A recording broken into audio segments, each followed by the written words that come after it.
Je le dis clairement, mon père a été tué et je dis qu'il a été assassiné. C'était volontaire. Je sais que c'est douloureux, mais est-ce que vous pouvez nous raconter ce qui vous est remonté du moment où votre père a été arrêté jusqu'au moment où l'annonce de son décès a été faite? Alors, il a effectivement, comme il était détenu au sein des locaux du secrétariat de la Défense, il a fait des allers-retours au sein d'un des hôpitaux de Yaoundé et des faits, je n'étais pas sur place, mais des faits concordants qui m'ont été rapportés parlent de négociations assidues, en tout cas de tentatives de négociation assidue du régime et dont la plus entre guillemets rigolote est celle où on lui a proposé de le faire sortir à condition qu'il reste calme une fois dehors, ce à quoi il a répondu qu'il convoquerait une conférence de presse dès la sortie du secrétariat d'État de la Défense au portail. Voilà. Et donc, ça a aggravé son cas, en tout cas selon leur point de vue. Mais j'aimerais comprendre en fait quels dispositifs ont participé à dégrader sa situation sanitaire, son état de santé, du moment où il a été pris, au moment où il est décédé. On parle notamment de la manière dont il a été arrêté et de la manière dont il a été transféré de Douala à Yaoundé, qui était particulièrement violente. D'accord. Oui, effectivement. Et ça, les faits qui nous sont rapportés le sont très bien par son compagnon de lutte, Djekam Tchameni, et qui rapporte la manière dont lui a été transféré à Yaoundé et la manière dont son ex-compagnon de lutte, Anissé Ekane, a été fait. Effectivement, une fois pris au groupement de gendarmerie de Besséké, il est entravé de mouvement. C'est-à-dire qu'il faut imaginer des menottes au niveau des mains et des pieds. Ils lui ont mis une cagoule et il est parti pour, on va dire, 6 heures de route, nuitamment, directement sur Yaoundé. La cagoule qui diminue les capacités respiratoires de quelqu'un qui avait des difficultés respiratoires. Voilà, tout à fait. C'est quelqu'un qui avait des difficultés respiratoires, un homme de 74 ans. Il le savait. Également entravé de ses mouvements pendant 6 heures. Djekam Tchameni, dans une communication, indique bien qu'il lui a fallu 2 semaines pour se remettre de ses conditions de transfert et qu'il n'imaginait même pas ce que Anissé Ekane avait pu, dans son état un peu plus amoindri, avait pu subir lors de ce transfert. Et c'est dès cet instant, parce que j'insiste toujours pour dire qu'avant son arrestation, il était bien portant. Je ne reviendrai pas sur son état de santé. Sa mort n'était pas d'actualité. Il n'y avait rien qui engageait son prototype vital. Et dès les premières rencontres et visites au secrétariat de la Défense, ce qui nous a été rapporté, effectivement, c'était une détérioration de son état de santé. Les premières sorties de ses avocats de la famille font état de cette détérioration de son état de santé au sein des locaux du secrétariat d'État de la Défense. Voilà. Alors, donc il a été, il s'est mal senti pendant ce voyage et arrivé au secrétariat d'État à la Défense, il n'allait pas mieux parce que, bien entendu, les conditions d'incarcération étaient absolument contraires aux besoins qu'il avait en tant que personne qui souffrait d'une maladie, d'une pathologie chronique. Tout à fait, oui. Moi j'insiste sur le caractère pernicieux et vicieux, c'est-à-dire qu'il faut savoir que c'est quelque chose qu'ils ont vraiment, et on le démontre assez bien, qui a été fait de manière lente et progressive. Il n'y a pas vraiment eu d'à-coup, il n'y a pas eu de grosses crises, et voilà, mais ça a été vraiment lentement et de manière très progressive. Ils n'ont rien fait pour rétablir son état de santé initial. Et ils n'ont rien fait pour l'aider à gérer sa maladie au quotidien.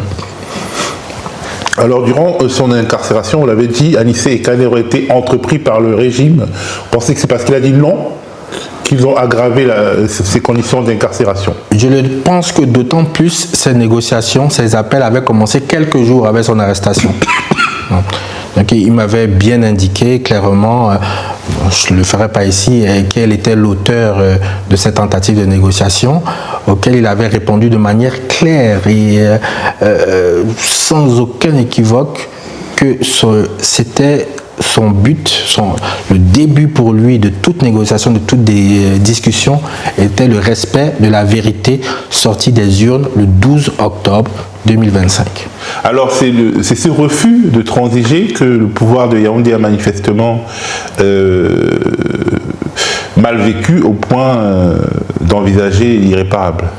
C'est mon sentiment. Et puis, après, bon, c'est un secret polichinelle. Nous sommes dans un contexte post-électoral où visiblement le régime a montré des signes d'agitation et de faiblesse.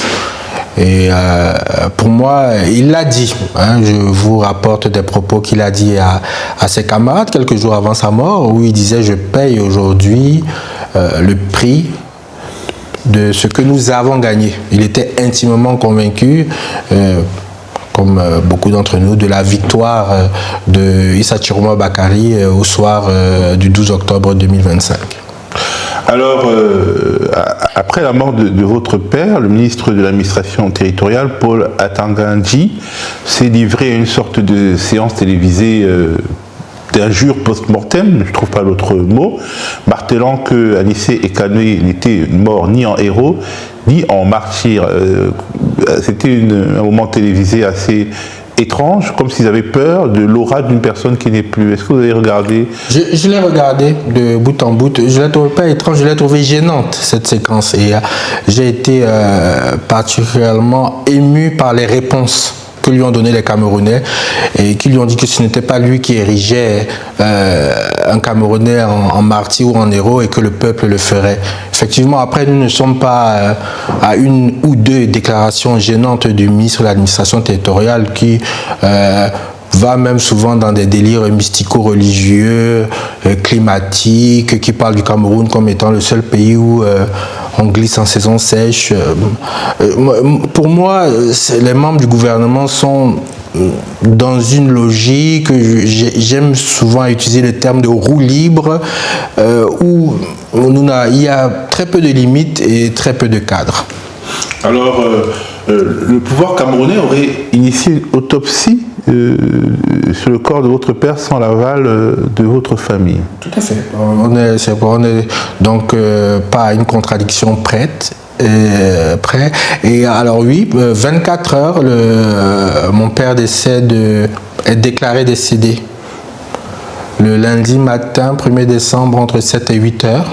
Ça, il va falloir aussi qu'on nous éclaire un peu sur les détails de cette constatation de la mort. Et le gouvernement s'empresse, le commissaire du gouvernement s'empresse à demander une autopsie dans les 24 heures qui suivent.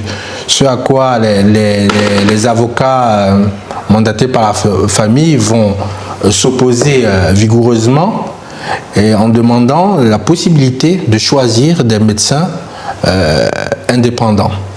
Ils vont donc remettre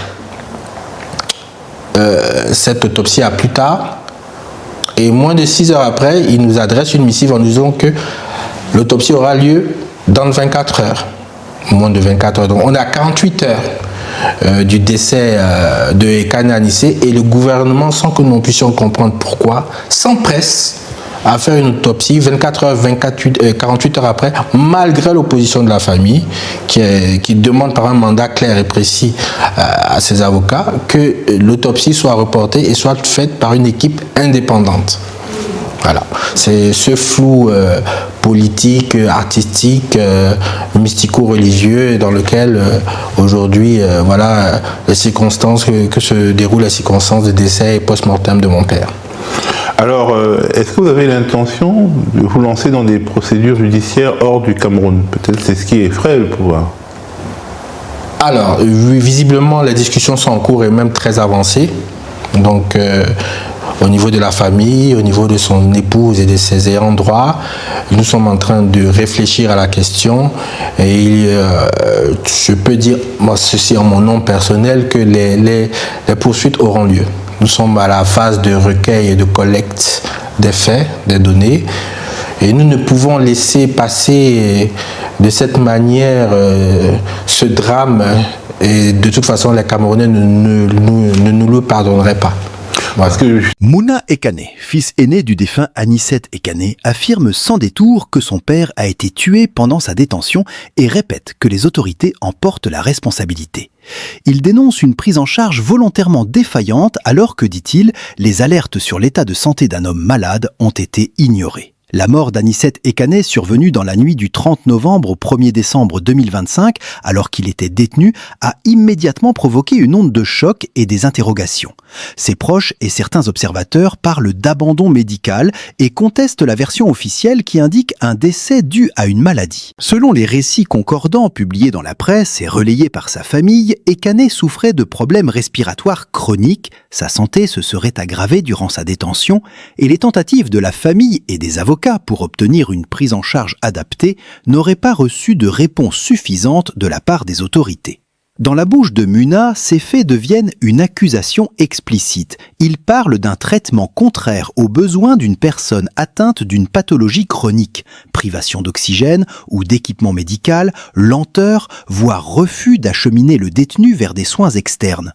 Et il interprète ces négligences comme délibérées, non pas comme de simples erreurs administratives. Le gouvernement, pour sa part, a exprimé sa consternation et annoncé l'ouverture d'une enquête, une annonce qui, dans le contexte politique actuelle, apparaît pour beaucoup comme une réponse attendue mais insuffisante pour lever les doutes. La famille et les partis d'opposition réclament une enquête indépendante et transparente, capable d'éclairer les causes exactes du décès et de dire si des manquements délibérés ont eu lieu.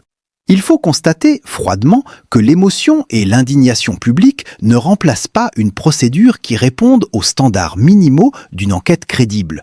Autopsie avec accès des proches ou de leurs experts, vérification des communications entre les services pénitentiaires et les équipes médicales, examen des pratiques de surveillance et des décisions prises pendant la garde. Le cas d'Anicet Ekane s'inscrit dans une série d'affaires récentes où des détenus politiques ou des opposants sont morts en prison ou ont vu leur santé se détériorer sans que les éléments publics disponibles permettent de trancher entre fatalité, négligence et responsabilité directe des autorités. Ces précédents alimentent la défiance et rendent d'autant plus urgente l'exigence d'un examen indépendant. Sur le plan humain, au-delà des postures politiques, il y a la question simple et primordiale. Un homme de 74 ans, atteint d'une pathologie chronique, a-t-il reçu les soins élémentaires nécessaires pour survivre ? Les réponses apportées aujourd'hui ne suffisent pas, et le silence, l'opacité ou les versions contradictoires nourrissent la conviction, chez la famille d'abord, puis chez l'opinion, qu'on a laissé une vie se consumer, faute de volonté réelle de la sauver. AP News. Enfin, si l'on examine froidement les conséquences politiques et morales, la mort d'un opposant en détention fragilise gravement la confiance dans l'État et creuse la fracture entre une partie de la population et ses institutions. Restaurer cette confiance exige non seulement une enquête sérieuse et des sanctions le cas échéant, mais aussi des garanties institutionnelles sur le soin des détenus, la transparence des procédures et le respect inconditionnel de la dignité humaine. Des mesures qui seules permettront d'éviter que la mémoire d'Anicet Ekane ne devienne un simple motif d'indignation momentanée.